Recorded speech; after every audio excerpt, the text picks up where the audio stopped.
गुरुदेव भगवान, मेरा प्रश्न यह है कि आर्त भाव क्या है और आर्त भाव कैसे प्राप्त होगा। जब द्रौपदी जी को कोई सहयोगी नहीं मिला, न पति न भीष्म, और अपने भी बल का जब भरोसा नहीं रहा, तब वो आर्त भाव आया और उस आर्त भाव से पुकारा तो एक क्षण भी नहीं लगा, ये बाजू से वस्त्र नहीं हटा, भगवान यही वस्त्रावतार ले लिए। जब गजेंद्र का परिवार छोड़कर चला गया और बहुत वर्ष तक युद्ध करने पर वो थकित हो गया, अपना भी बल नहीं रहा, तब उसे आर्त भाव प्राप्त हुआ और वो हरि को पुकारा, सुनेरी मैंने निर्बल के बलराम। अपबल तपबल और बाहुबल, चौथो बल है दाम, शूर किशोर कृपाते सब बल, हारे को हरि नाम। जिसके अंदर ये बात आ गई कि मैं किसी योग्य नहीं, किसी काम का नहीं, अब तो केवल भगवान का ही भरोसा है, उसे आर्त भाव कहते हैं। वो आता है तृणादपि सुनी चैन से, अपने को तृण से भी नीचा समझे तो आर्त भाव आ जाएगा। दैन्य जो भगवान को बहुत प्रिय है, इसी में भगवान का प्रादुर्भाव होता है। दैन्य और आर्त ही भगवान के दरबार में प्रवेश पाता है।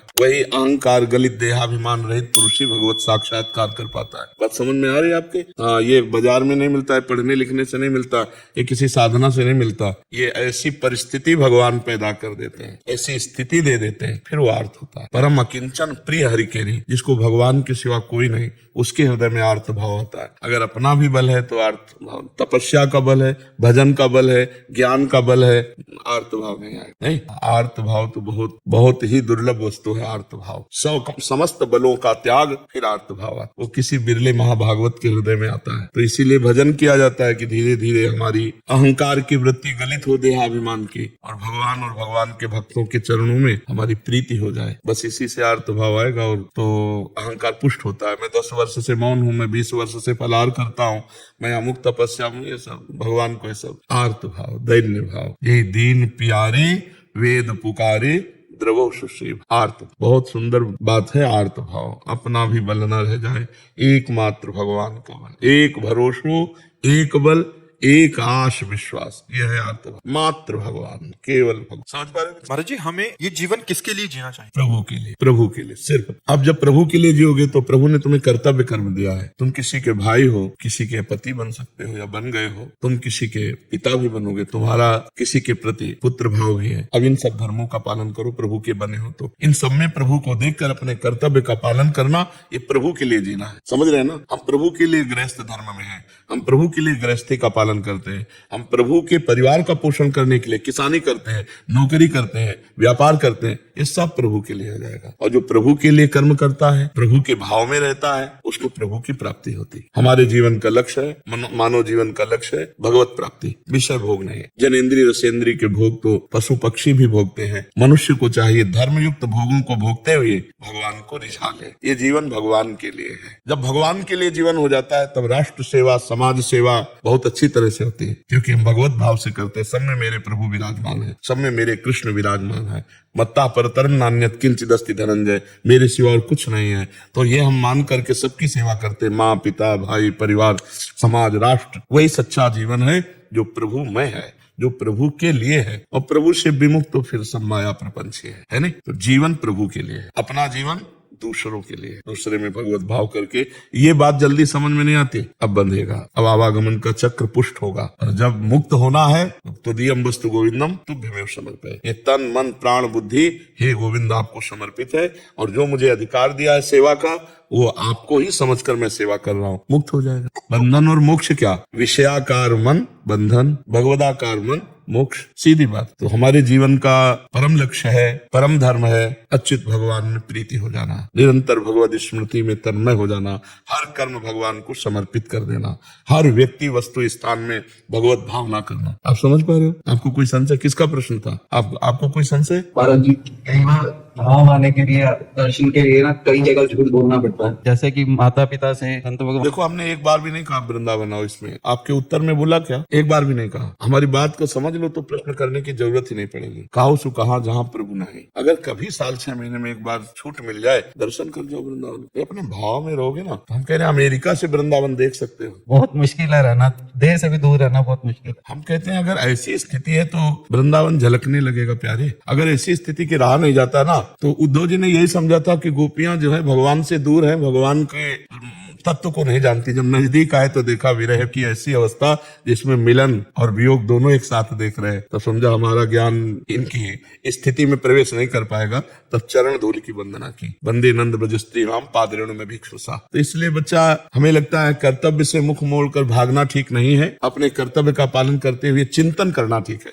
वृंदावन को चिंतवन यह दीप उर्वारी, कोटि जन्म के अघ तमय काटि करे उजियारी। करोड़ों जन्मों के पापों का नाश कर देता है जब वृंदावन का चिंतन। देखो अपने पास एक कैमरा है, ध्यान से आप यहाँ आओ, ध्यान से यमुना जी जाओ, ध्यान से बिहारी जी, राधा रमन, राधा वल्लभ जी के दर्शन करो, और एक बार ध्यान से परिक्रमा करो। फिर रोज यही कर सकते हो, 5 मिनट में सब कर सकते हो। 5 मिनट में वृंदावन की परिक्रमा लगा सकते हो, और वो ऐसे पुण्य मिलेगा जैसे शरीर से लगाओगे। वृंदावन को चिंतवन यह दीप उर्वारी। और आजकल यंत्र चल गए, कथा सुनो, सत्संग सुनो, गंदी बातें मोबाइल से मत देखो। दूर रहते हुए भी तुम भगवता आनंद में मस्त रहोगे। ऐसा थोड़ी कि जो वृंदावन रहे वही भक्ति का आनंद लेगा, जो बाहर रहे वो भक्ति का आनंद नहीं लेगा। ऐसा नहीं बच्चा। कितने लोग वृंदावन रह सकते हैं? अपने भारतवासी करोड़ों की अरबों की संख्या में है, 1 अरब 40 करोड़ के लगभग होंगे, नहीं कैसे रह पाएंगे? तो जो जहां है वहीं से भक्ति करेगा।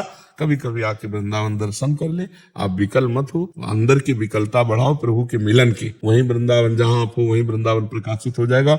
वृंदावन कोई जड़ देश नहीं है, ये सब चिन्मय है, चिदानंदमय है। तो इसलिए हम लोग प्राकृतिक दिमाग से, हम कहते हैं जिनको समय मिले आओ वृंदावन दर्शन करो, निरपराध व्यतीत करो, 2 दिन 3 दिन अपराध करो वृंदावन वास करके, तो भक्ति बिल्कुल नहीं रहेगी। ये दिव्य धाम है, इसलिए महापुरुषों ने तो छाट छाट के वृंदावन भेजा, नहीं तो फिर रोक दिया। जैसे महाप्रभु चैतन्य दे ना, नीलांचल से छाट छाट के छटे हुए महापुरुष सब दिव्य। चलो वृंदावन आप स्वयं करुणा करके सबका उद्धार करते हैं जगत पाल। यहाँ उन्हीं को भेजा जो एकदम चरम सीमा में समर्पित महापुरुष हुए, क्योंकि जैसे यहाँ का भजन जोरदार, ऐसे यहाँ का अपराध भी जोरदार। अगर यहाँ अपराध किया, मान लो जैसे लोग बाहर से आए, होटल ले लिए और वही विलासिता संसार की, बिल्कुल नरक जाने का रास्ता है। यहाँ एक दिन आओ, मौन रहो, उपवास करो, वृंदावन परिक्रमा लगाओ, नाम जप करो, कीर्तन करो, थोड़ा कुछ फल जल आदि से काम चला लो। यहाँ कोई विलासिता मत करो, यहाँ गंदे आचरण मत करो। एक दिन आओगे तो वो भी जीवन में बहुत बड़ा काम करेगा आपके। नहीं, अब आप यहाँ आकर के फिर दोष दर्शन करो, यहाँ के ऐसे वैसे निंदा, कुछ हाथ नहीं ले पाओगे। ये आध्यात्मिक संपत्ति को कमाना बड़ा कठिन, इसे कमा के बढ़ाना बड़ा कठिन, और बढ़ जाए तो पचाना बड़ा कठिन। बिना सत्संग के, गुरु कृपा के, ये बहुत कठिन है अध्यात्म पचाना। थोड़ा सा पुण्य हुआ, हल्ला मचा दिया जाके, हम वृंदावन गए थे, संत की सेवा की, ये किया, वो सब खत्म, अपच हो गया, उल्टी हो गई। बहुत अच्छी चीज खाई, उल्टी हो गई तो स्वास्थ्य आपका बढ़िया थोड़ी बनेगा। उसे पचा लेते तो स्वास्थ्य बढ़िया बनता। तो अहंकार पचने नहीं देता। इसलिए जहां हो वहीं से नाम जप करो, सेवा करो, जब कभी अवसर मिले वृंदावन दर्शन कर जाओ। महाराज जी, शरणागति के लिए जीव को किन बातों की आवश्यकता होती है? असल बात, शरणागति हो तभी होती है जब हम अपने को किसी योग्य नहीं समझते। चलो दोनों सेनाओं के मध्य में रथ को खड़ा करो, अर्जुन जी आज्ञा करते हैं, भगवान सारथी बने रथ। अब भगवान कहते देख, यही भगवान ने कहा देख, अब देखा तो सब भाई बंधु रिश्ते नातेदार सब थे। अब अर्जुन कांपने लगे। कार्पण्य दोषो प्रत स्वभावा प्रच्छामिताम धर्म सम्मूढ़ चेता। जब अपने को पता चल गया कि मैं किसी योग्य नहीं हूँ, तभी तो भगवान से कहते हैं शिष्यस्तेहम साधिमाम प्रपन्नम। प्रपन्न मतलब शरणागति। जब जीव देख लेता है कि अब हम किसी योग्य नहीं, तो भगवान की, जब रावण ने लात मारी, विभीषण जी उनसे बोले तुम पितु सरिस भले ही मोहि मारा, राम भजे हित नाथ तुम्हारा। फिर वो क्रोधित हुआ तो क्या हुआ? अब रावण ने लात मार दी लंकाधिपति, अब लंका में रहने नहीं देगा, और द्रोही मान लिया उसने। तब अब कोई सहयोगी नहीं, कोई सहारा नहीं, तो भगवान की शरणागति हो गई कि नहीं विभीषण जी की? सुग्रीव जी को बाली ने बहुत मारा, अब वो कोई सहयोगी सुग्रीव जी का नहीं था। जब हनुमान जी राम जी से मिला तो पक्की शरणागति हो गई उनके हृदय में। अगर हमें किसी बल का सहारा है तो प्रपत्ति होना बहुत कठिन होता है, शरणागत होना बड़ा कठिन। वैसे भी देखो, कोई आदमी सरेंडर कब होता है? सरकार के सामने, जब ना एक गोली रह जाती है, जब पता है कि हम मारे गए, ऐसे हो जाता है ना। ऐसे शरणागति असलियत में भगवान करवाते हैं। जब किसी काम का नहीं था भी तो ऐसे वाचिक शरणागति है। बहुत क्रियात्मक भी कोई बहुत विवेकी कर सकता है, नहीं तो अपने मनोरंजन की भगवत विमुख चेष्टाएं भी करता रहता है। स्वयं से शरणागति होना बहुत बड़ी बात। जो ही स्वयं से शरणागति होगी तो निश्चिंत हो जाएगा, जीव निशुक हो जाएगा। स्थिति कैसे आएगी? भगवान से रो, प्रार्थना करो कि नाथ मुझे अपने शरण में ले लो, और नाम जप करो। नाम जप से हृदय द्रवित होता चला जाएगा, हमारा हृदय निर्मल होगा, पाप और पाप की प्रवृत्तियों का नाश होगा, भगवान की शरणागति पक्की हो जाएगी। नाम जप करो, और कभी कभी रो रो के पुकारो। हमको तो एक ही रास्ता समझ में आया है, सब नियम संयम भगवान ने तो बताए ही है। भगवान से एकांत में प्रार्थना करना, प्रार्थना से भगवान का अवतार हो गया। जय जय सूर्यनायक जन सुखदायक, जो प्रार्थना हुई ना भगवान का होता। सब संत महात्मा ऋषि मुनि मिलकर भगवान आदि जब शंकर जी आदि प्रार्थना किए तो सच्चिदानंद भगवान का अवतार। देवता आदि जब प्रार्थना, तो हम प्रार्थना करें एकांत में भगवान से कि हे प्रभु, जो सद्गुण आपको प्रिय है वो हमारे में दे दीजिए, जो आचरण हमारे आपको अप्रिय लगते हैं नाथ मुझे सामर्थ्य दो कि मैं उनका त्याग कर लूं। श्री कृष्ण अनुकूलेन प्रतिकूलस्य विसर्जनम, श्री कृष्ण के अनुकूल आचरण हो, प्रतिकूलता का त्याग हो, पूर्ण रूप से त्याग हो, ये भरोसा दृढ़ हो कि भगवान मेरे, मैं भगवान के। नाम जब बिना भगवान को भोग लगाए कोई पदार्थ मत पाओ, चाहे पानी भी क्यों ना हो, और किसी की निंदा मत करो, किसी से द्वेष मत करो, अभी शरणागति आने लगेगी। इसको सुनना, इसको कई बार सुनना, तब समझ में आएगा। जब करता हूँ निरंतर, और भगवान निरंतर ऐसे मत बोलो, हमारे सामने वही बात बोलो जो निरंतर शब्द प्रयास करता हूँ, हाँ ऐसे बोलो। सारे समझते हुए सारे कार्य करता हूँ, लेकिन फिर भी चारों तरफ से माया जो है वो जगाती रहती है, कुछ ना कुछ। हमें लगता है, देखो हमें लगता है बहुत धैर्य से आज तक हमने माया नहीं देखी, अपनी वासनाएं देखी है, उसी को तो माया कह लो। अपनी पकड़ देखिए, माया का जो हम दोष देते हैं, अच्छा क्या माया है, हमें बताओ क्या है। अब हम तुम्हें माया बता रहे हैं, सुनो पहले माया बता रहे हैं। ये माया है, ये माया है, ये माया है, ये माया है। क्या ये तुम्हारे विरोध में है? माया का पक्ष अगर देखो तो तुम्हें आनंद प्रदान करने वाली माया है नहीं? ये भोजन, भगवान को भोग लगा के प्रसाद पाते हैं। संतानोत्पत्ति के लिए गृहस्थ में अगर आप काम वो करते हो ना, तो धर्ममय भगवान का ही स्वरूप है। क्या माया है? जब हम अपनी वासना से प्रेरित होकर गलत ढंग शास्त्र प्रमाण से बिलक चलते हैं, तब वही फिर हमारे लिए माया हो गई। ऐसे आप समझो, ये हमारा पुलिस डिपार्टमेंट है, अगर हम अनुकूल चलते हैं कानून के तो हमारा सहयोग करते हैं, पक्का सहयोग करते हैं। अगर आपको भय है कि वहां तक जाने में हमें भय, तो वो आपको छोड़ने आएंगे, ऐसी व्यवस्था। और अगर आप कानून के खिलाफ हो तो वही डंडा चलाएंगे कि नहीं? अगर आप भगवान के अनुकूल हो तो सब आपके अनुकूल हो जाएंगे। जहां पर कृपा राम की हुई ता पर कृपा करे सब कोई। चारों तरफ से माया क्या घसीटे, हमें ये बताओ, कौन सी माया है जो हमको परेशान करती है? हमारी वासना, सिर्फ हमारी वासना। इच्छा रहित पुरुष माया मुक्त, और इच्छा ही माया है, कामना ही माया है, वासना ही माया है। अब जब कामना की पूर्ति नहीं होती तो क्रोध आ जाता है, कामना की पूर्ति होती तो लोभ आ जाता है, और दोनों बुद्धि को भ्रष्ट कर देते हैं। माया कहाँ है? माँ माने नहीं, या माने जो है ही नहीं, उसी का नाम माया है। भगवान है, माया नहीं। इसलिए नाम जप करो। जो समस्याएं आ रही, जो विपत्तियां आ रही हैं, जो संकट आ रहे हैं, वो हमारे अपवित्र किए हुए जो अंतःकरण, उसको पवित्र करना। जो हमने पूर्व में अपवित्र अंतःकरण के आचरण किए ना, उसको पवित्र किया जा रहा है। माया नहीं, भक्त के सामने माया नहीं। हमें आप एक उदाहरण दो कि ये माया है, बताओ।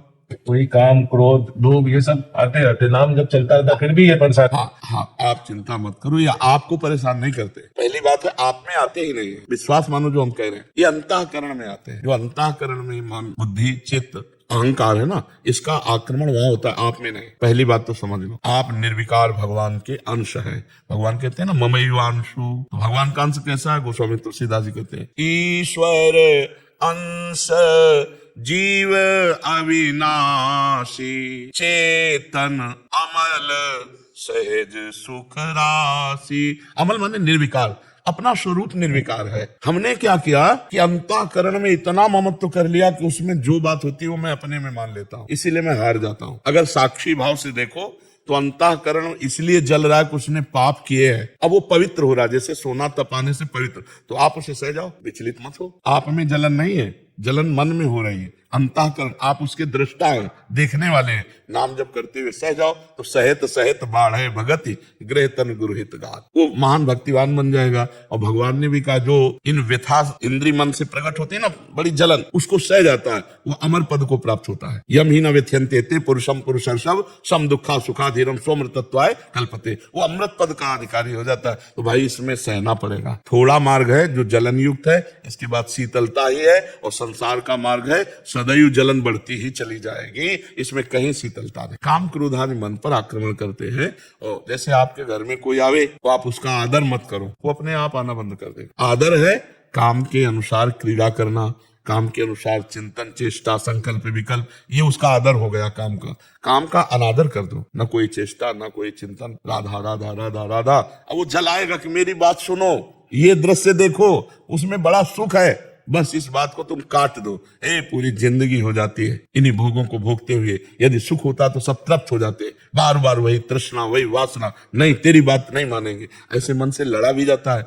कभी कभी मन को फुसला दिया जाता है, जैसे अनुकूल भोग मांग रहा है, हाँ ठीक बनवाओ, अगर समोसा चटनी बन जाए तो ठाकुर जी को पवाओ और पवा दो मन को। गलत बात में इससे लड़ा जाता है और इसके सही से आज वृंदावन चलो, हाँ चलो, आज सत्संग सुनते हैं, हाँ सुनो। अच्छी बात में इसको सपोर्ट करो और गलत बात में इसके धिक्कार दो, इससे लड़ो। थोड़े दिन में धीरे धीरे आपके अनुकूल होता जाएगा। जैसे देखो, जो मन आपको कष्ट देता है, भजन में नहीं लगता, आज अगर हम तुम्हें अपनी कसम खुआएं कि अभी से लेके शाम तक एक बार भी राधा नहीं निकलना चाहिए, तो क्या आप रह सकते हो ऐसे? तो इसका मतलब मन ने भजन पकड़ा ना, आप समझो, मन ने भजन पकड़ा ना, कुछ तो पकड़ा ना। पूरा जिस दिन पकड़ लेगा उस दिन इसी जगह आप आकर के कहोगे कि बहुत आनंद, अब हमें कुछ नहीं चाहिए, हमें बहुत सुख मिल रहा है। बस आप समझ लो हमारी बात को, मन ने पकड़ लिया है, पूरा पकड़ाना, पूरा राधा नाम मन में भर देना है। इसलिए जहां वो गंदी बातें निकले वो आती नहीं है, उस समय आप उसको सपोर्ट मत देना, वो खत्म हो, डिलीट हो रहे हैं। जो आप नाम जप कर रहे हो, हरि नाम, जो भी नाम जप करे, तो नाम जप क्या करता है, मन को निर्मल करता है। तो मन में छुपी हुई जो वासनाएं ना, जब ऐसे देखो नहीं आएंगी, और जहां एकाग्र होकर नाम जप शुरू किया तो निकलना शुरू हो जाएंगे, वो डिलीट हो रहे, वो नष्ट हो रहे हैं। अनंत जन्मों की चिप है मन, अगर इसी जन्म में डिलीट हो जाए तो बहुत बड़ी बात है। अनंत जन्मों की उसमें चिप है, और एक डिलीटर है जो जल्दी सबके समझ में नहीं आता है। मैं शरीर नहीं हूँ, मैं स्थूल सूक्ष्म कारण नहीं हूँ, जड़ से उड़ा दे, सारी वासनाओं को उड़ा दे। ब्रह्मविद ब्रह्म ही भवत, जानत तुम्हें तुम्हें हो जाए, तस्मित् तज्जने भेदा भावात, भगवान और भक्त में अभेद स्थिति। अब ये ज्ञान थोड़ा कठिन ज्ञान है, इसलिए चलो क्रम से डिलीट होता जाएगा ना, एक साथ डिलीट हो जाए, एक साथ डिलीट हो जाए। यदि ब्रह्मचारी हो, विवेकी हो, वैराग्यवान हो, स्वरूप बोध की तरफ थोड़ी प्रियता हो, जहां गुरुजनों से स्वरूप बोध की हो तो वृत्ति ही नहीं उदय होती, वृत्ति का लय हो जाता है। अरे परमार्थ ऐसी थोड़ा महासुख का है, पर खजाने को राजा लोग जहां रखते थे वहां भूल भुलैया का मार्ग भी बना देते थे कि जल्दी कोई बाहरी इस रास्ते में आके भी खजाने तक न पहुंचने पावे, वो निजी जन जानते थे। ऐसे ही भगवान के संत जन निजी जन है, और भगवान का जो परमानंद रूपी खजाना, उसका मार्ग उनको पता है। नहीं तो उसी मार्ग में इतनी भूल भुलैया है कि चलो के परमानंद की तरफ फंस जाओ कि कंचन कामनी कीर्ति में, ऐसी घाटियां हैं। तो भगवान का आश्रय लो, सत्संग सुनते रहो, नाम जप करो, और जो अंदर में जलन होती है उसे सहते रहो, ठीक है। अगर आपको यह वीडियो अच्छी लगी है तो वीडियो को लाइक करें, कमेंट करें और चैनल को सब्सक्राइब जरूर करें। और मैं आपको मिलता हूँ कल एक और नए वीडियो के साथ। राधे राधे।